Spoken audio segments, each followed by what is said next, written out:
Let me start from here. How might Iran's attack on Israel affect the dynamics of power and alliances within the Middle East? Well, frankly speaking, it doesn't affect it that much. In modern warfare, it is known that the proportionate retaliation exists. If we take it back to a few years ago when Soleimani was killed, I think everybody remembers when Iran as well took an American base in Iraq, but it was empty as well. So basically, it is a proportionate retaliation that does not change any powers yet. You might know that this show is going to Afghanistan-Pakistan border region, and we would like to translate your answer to them in Pashto, so please bear with me.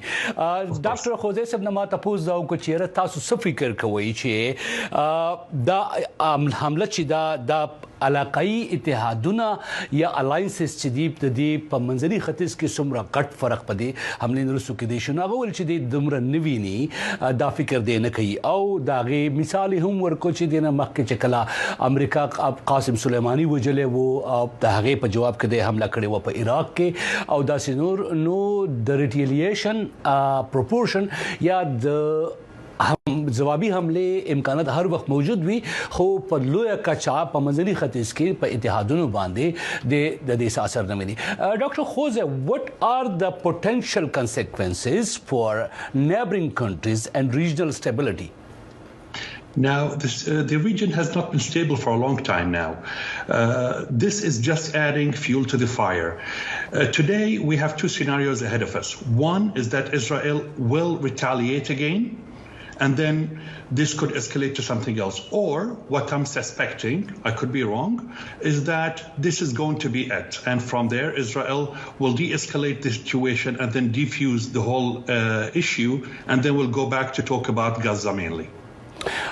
د نمبل تاسو دا کو چې تاسو فکر کوئ چې په گاونډي هیوادونو چې دی داغه لخوانه د تسنګ قتل کیږي او یا سکه دي شنو یو خدای دا ویل چې دا حمله چې وا دا دراصل په بلشوي ور باندې د نورو تیلو ورچولو مترادف و یعنی ورسي واقع خو قتل بداوي چې اسرائیل د دې جواب څنګه ورکوي که اسرائیل د جواب ورکي په امکاني توګه باندې دا جګړه په گاونډي هیوادونو باندې اثرات او غیزي نوري هم سیوا کې دي شو که اسرائیل ول چې هو موږ حمله کړې و دغه په جواب کې ایران حمله وکړه دا په دې ودرېد نو دیټ سیټ یعنی مخکې بیا سره شي کېده. ډاکټر خوزه, how should the international community including the United Nations and key global powers respond to Iran's attack on Israel?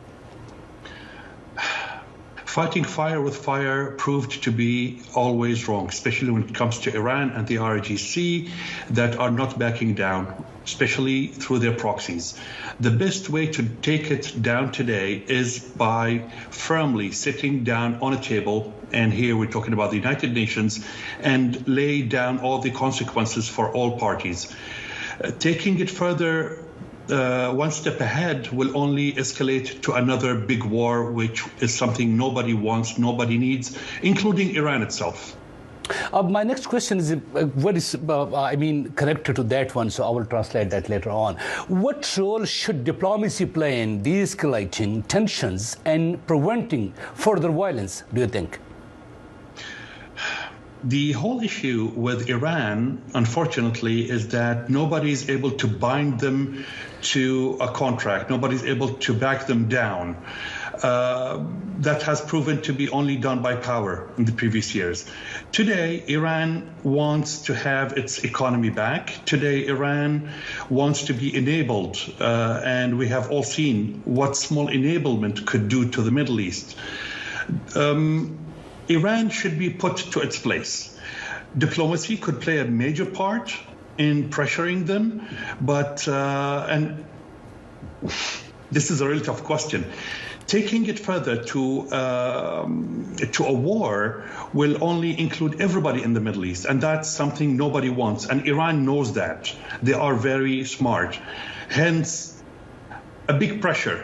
Economically, big pressure through Russia and China will play a vital role today. ایران دا وخت معاشي مشکلات سره مخ ته واغوته د علم دی او په دې لړ کې ایران غواړي چې خپل معیشت په حال کې خدای یو مشکل حل د ډیپلوماسي یا سفارت کړي د لارې دی کې دی شي البته ایران سره چین او د روس ملګرتیا چې دا پټنه دا واغه په دې کې ارومرو دا سیرول یا کردار ادا کوي چې دا جګړه مخکې لاړل شي. Let's talk about long term solution, Dr. Khuzaie. What steps can be taken to address the underlying issues driving conflict and hostility between Iran and Israel? The problem with Iran and Israel and Iran and other states in the region is that the fundamentals of the establishment of Iran itself is the problem. It says so in its own constitution. It talks about eliminating Israel. So how far or for how long can the world or Israel or even the West tolerate all of that? It's unknown. But as I said earlier, it has to be pressurized through its allies because they have no much allies left. One final question, Dr. Khuzaie. Yes. My question is about the Iran nuclear program. How does this incident impact negotiations and agreements regarding Iran's nuclear program? Actually, it works against Iran as well. Without the nuclear power, look at what they're doing, let alone if they have nuclear missiles. The world is going basically into a bigger trap with that. That's why it should be resolved as soon as possible. If it takes longer time than it did already, the enrichment of uranium will be completed by Iran, and then they'll have bigger weapons and they'll act more viciously, directly and through their proxies. Dr. Khuzaie, U.S. Consul on Gulf Affairs Managing Director. Thank you so much for joining us this morning. Of course. Thank you for having me. I really appreciate your time. Thank you so much.